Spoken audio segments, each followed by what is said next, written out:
Saya akan mulai dulu dari pertama supaya kita bisa urutkan dengan lebih sistematis waktu Al-Qadar. Ya, waktu malam Al-Qadar. Jadi kalau kita sudah sebutkan Lailatul Qadar, kita bisa tutup kalimat malamnya karena Lailah itu sudah berarti malam, ya, malam istimewa. Ya, waktu Lailatul Qadar karena isyaratnya lail, malam, dan istimewa pakai tak di situ. Malam itu dibatasi dari mulai ba'da isya. Ya, jadi kalau di Indonesia sekarang misalnya ba'da isya 7:30 lah, dengan sunnahnya taruhlah misalnya jam 8 ya. Itu terbentang luas sampai ke menjelang fajar. Ya, kalau bahasa Al-Qur'annya langsung di surah Al-Qadar itu salamun hiya hatta matla al-fajr. Lihat ujung ayatnya. Hiya itu menunjuk ke Lailah, ya, dhamirnya muannats. Hiya, ya, malam Al-Qadar itu hatta terbentang luas, matla'il fajr sampai menjelang fajar. Ya, hatta itu menunjuk kepada ujung sesuatu, ya, ujung sesuatu. Kalau ila ghayah sampai ke tujuannya, kalau hatta ya itu sampai ke batasnya. Ya, batas itu matla' tadi yang tadi saya sebutkan lewat Quran surah Al-Qadar. Kalau saya katakan begini misalnya, ana sausafir min Jakarta ila Eropa hatta Amerika. Saya akan pergi nih ya dari Jakarta ke Eropa sampai ke Amerika. Ya, artinya kan batasnya di Amerika kan? Ya, kalau saya katakan ila misalnya, ila itu sampai ke tempatnya, ke tujuannya. Ya, misalnya ke New York misalnya kan, sampai ke New Yorknya, itu menggunakan ila, pas tempatnya. Tapi kalau kita gunakan hatta sampai di batasnya. Nah, apa batas dari fajar itu, matla'il fajar, itu ada yang menyebutkan sahar, waktu singkat menjelang fajar. Ya, sekitar 15 sampai 25 menitan lah sebelum fajar. Jadi kalau di Indonesia fajarnya sekarang jam 4 misalnya lewat 33, ya maka kurang lebih jam 4.15 lah ya. 4.15 itu sudah sahar. Ya, sahar. Jamaknya disebut ashar. Ya, ashar ini disebut oleh Al-Quran sebagai waktu terbaik untuk istighfar. Ya, itu ada di Quran surah ke-51 ayat ke-18. Ya, wabil ashari hum yastaghfirun. Ada orang-orang yang mereka itu biasa istighfar di waktu sahar. Nah, orang yang biasa istighfar, minta ampunan kepada Allah di waktu sahar, itu nanti akan dikumpulkan dengan 4 golongan utama yang disebutkan di Quran surah Ali Imran, surah ketiga, ayat ke-17, ya, paling kiri sebelah atas di mushaf. As-sabirina, was-sadiqina, wal-qanitina, wal-munfiqina, wal-mustaghfirina bil ashar. Ya, as-sabirina orang-orang sabar, as-sadiqina orang-orang jujur, wal-munfiqina dan orang-orang yang sering infak. Ya, wal-qanitin sebelumnya orang-orang yang khusyuk dalam salat itu akan sesurga dengan orang-orang yang sering istighfar di waktu sahar. Jadi ada yang membatasi matla' itu awal mula akan muncul fajar, jadi berakhirnya waktu sahar, ya, sahar 15 menit, 20 menit sebelum waktu tibanya fajar, ya. Kemudian dibentangkan ke belakang, lail, dari ba'da isya. Jadi sebetulnya luas. Ya, dari jam 8 ke atas lah, sampai terus kalau waktu Indonesia 4/4, itu luas. Tapi kalau Anda ingin mengambil esensi yang paling bagus, saat-saat mustajab, itu memang tengah malam. Ya, di atas jam 2, kan? Ada jam 1, jam 2, jam 3, itu yang mustajab. Itu yang disebutkan di hadis Nabi, qudsi hadisnya. Dan golongan pertama yang menerima dari Nabi itu 30 orang, sahabat utama.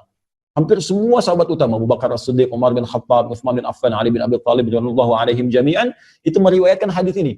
Ya, sampai-sampai ada kalimat yang sangat indah gitu. Allah menyampaikan kepada hamba-hambanya, siapa yang meminta, aku akan kabulkan. Ya, siapa memohon, aku berikan. Wa man istaghfara li ghafartu lah. Siapa yang minta ampun, aku ampuni. Itu yang dikejar.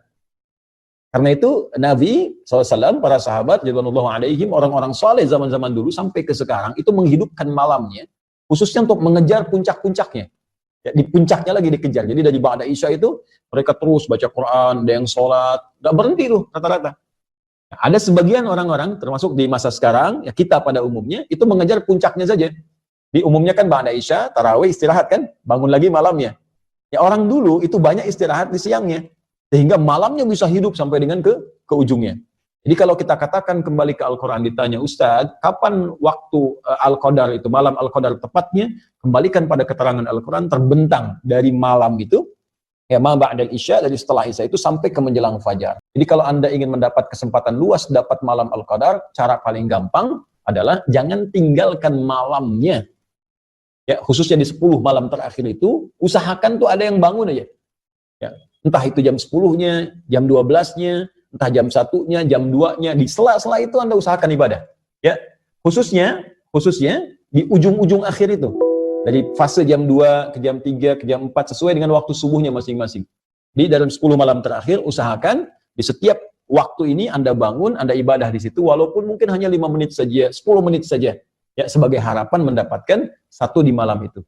Bahkan ada rumus dari ulama yang lebih dahsyat lagi. Kalau memang sama sekali ya kita nggak ingin ketinggalan dapat malam Al-Qadar, ingin dapat waktu itu, maka gampangnya setiap malam Ramadan dari awal pertama sampai terakhir jangan ketinggalan. Karena malam terakhir 10 terakhir itu kan peluang besar. Tapi boleh jadi dia datang di awal Ramadan, pertengahan atau akhirnya. Karena itu bagi kita yang menyiapkan malam-malam terakhir, cara paling gampang kalau ingin dapat jangan tinggalkan setiap malamnya, batas akhirnya setidaknya menjelang fajar bisa 10 sampai 25 menit sebelum fajar. Ini waktunya ya, terkait dengan ya Ustadz, apakah tanda malam Al-Qadar bisa diamati gitu kan? Yes. Baik. Tanda Al-Qadar yang tersebar dalam referensi hadis-hadis Nabi SAW, khususnya di hadis Muslim, itu tidak memberikan tanda di awal, tapi lebih kepada tanda di akhir. Ya, tanda di awal yang saya maksudkan waktu menjelangnya, itu nggak ada yang spesifik. Nabi pernah bermimpi, sallallahu alaihi wasallam, ya, bermimpi ditampakkan oleh Allah malam Al-Qadar. Ya, terus keadaan setelahnya Nabi sedang dalam keadaan salat, tahiyat, ketika salam nampak lumpur, jadi di keningnya. Ya, lumpur ini nampak karena begini, di zaman Nabi itu kan masjidnya itu masih terbatas, alasnya masih tanah, kan? Kemudian tiang-tiangnya pelepah kurma, atapnya itu dari daun-daun kurma. Jadi kalau memang hujan ya hujan, bocor basah. Nah, jadi ketika hujan itu basah, pasti orang sholat itu ini kotor, ya bagian atasnya kotor. Gitu. Kalau panas ya panas. Ada sebagian sahabat yang sampai menghamparkan kayak sapu tangan untuk bisa menahan panasnya saat sujud. Anda bisa bayangkan dalam kondisi seperti itu masih semangat menunaikan sholat. Ya, ini dalil kebolehan perempuan pakai mukena, walaupun ada sedikit ya yang menghalangi dengan keningnya. Ini bukan penghalang sebetulnya, yang mukena itu. Ya, ini disampaikan dalam satu riwayat tadi yang sahabat menghamparkan semacam sapu tangan untuk bisa menjembatani dengan tanah. Ini diambil oleh para ulama kebolehan mukena, ya, walaupun akan lebih bagus kalau dibuka sehingga ini bisa nempel, tapi kalau tertutup tidak sengaja karena batas yang kecil, tidak ada masalah, termasuk kebolehan dalil menggunakan sajadah. Nah, poinnya ketika Nabi SAW bangun, itu oleh Allah dibuat gaib, dibuat lupa. Ya, waktunya kapan? Malam keberapakah? Apakah pertama, kedua, terakhir? Oleh Allah Subhanahu wa taala dibuat lupa. Tapi tanda itu masih nampak. Saya kata Nabi SAW itu tampak di kening saya itu ada lumpur.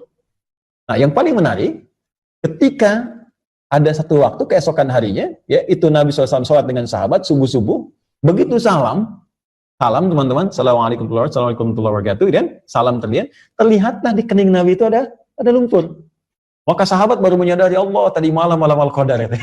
Ya, tadi malam Al-Qadar, tadi malam Lailatul Qadar gitu kan. Nah, dari sini ada yang sebagian mengambil ya kesimpulan bahwa itu ditandai dengan hujan sebelumnya, gitu kan?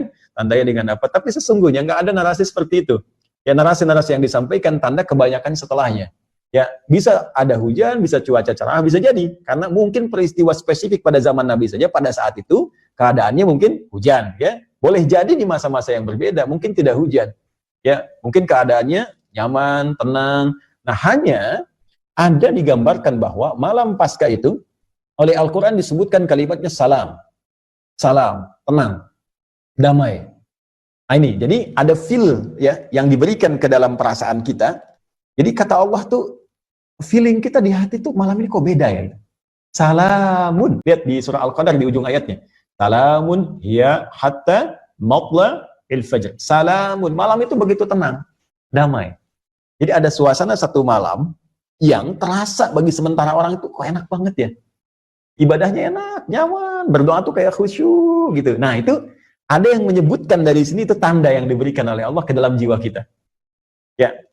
Baik, dan keesokan harinya itu digambarkan suasana alam. Ini kalau ini benar riwayatnya ya, lebih tenang, kemudian nggak terlalu mendung, nggak terlalu terang, kelihatan tumbuh-tumbuhan tuh sejuk, gitu kan?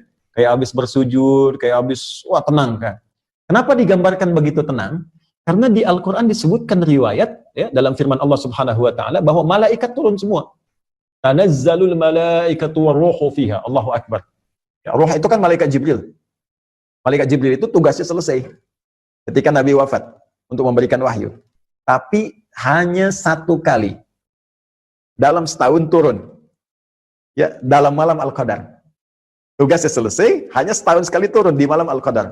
Tanazzalul malaikatu waruhu fiha. Di malaikat saking dahsyatnya malam Al-Qadar, semua malaikat turun. Termasuk Jibril.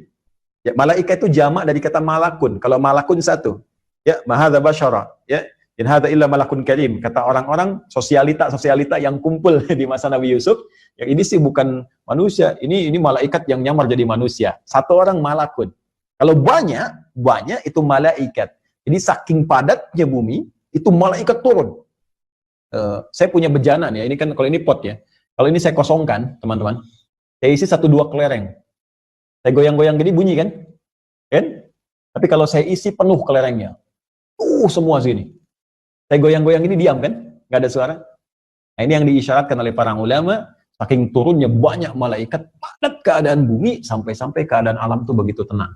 Berisik nggak ada, angin berisik tuh nggak ada, ya ribut-ribut nggak ada. Teduh, kenapa? Banyak malaikat yang turun. Nah, maka ada yang mengartikan, kalau Anda di malam Ramadan terasa ada ketenangan tersendiri, dan alam keadaan tenang, kayaknya sejuk, maka cepat bergegas untuk ibadah malamnya. Boleh jadi itu malam Al-Qadar. Besoknya nanti tandanya akan tampak alam yang sejuk, ya nggak terlalu terik, bulan nampak juga indah, matahari terbitnya juga kayak tenang gitu. Nah, itu feel-nya bisa berbeda satu dengan yang lainnya. Tapi kalau ingin dapat secara singkat, gampang. Setiap malam Ramadan, ya ibadah aja. Nanti salah satunya akan terasa kenikmatannya.